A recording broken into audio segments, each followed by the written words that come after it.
La psychiatrie publique aujourd'hui est en difficulté. Elle est en difficulté pour la psychiatrie adulte. Il y a des zones sur le territoire où il n'y a quasiment plus de psychiatres. Il y a une population vieillissante qui fait face à une dégradation de la santé publique en matière de santé psychique. Et puis, il y a des âges de la vie qui sont extrêmement mal pris en compte. La pédopsychiatrie qui est en situation quasi d'effondrement. Et puis, les personnes âgées qui, elles, ne voient pas une offre de soins qui correspond complètement à leurs besoins. Au milieu de ça, il y a des moments de la vie qui sont très importants, comme la périnatalité, où là encore, l'offre de soins ne correspond pas tout à fait aux besoins de santé psychique.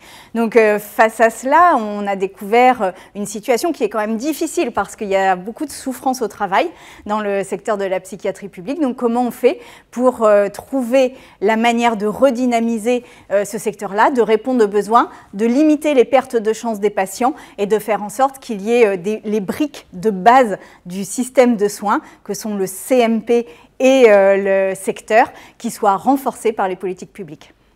Cette mission à deux voies exercée depuis 1 an nous a permis de vérifier le circuit de la psychiatrie, mais ça nous a aussi permis effectivement de faire un certain nombre de recommandations dans les différents secteurs, notamment sur la formation des soignants, mais en établissement, mais aussi la formation des médecins généralistes, l'attractivité des métiers pour les psychiatres.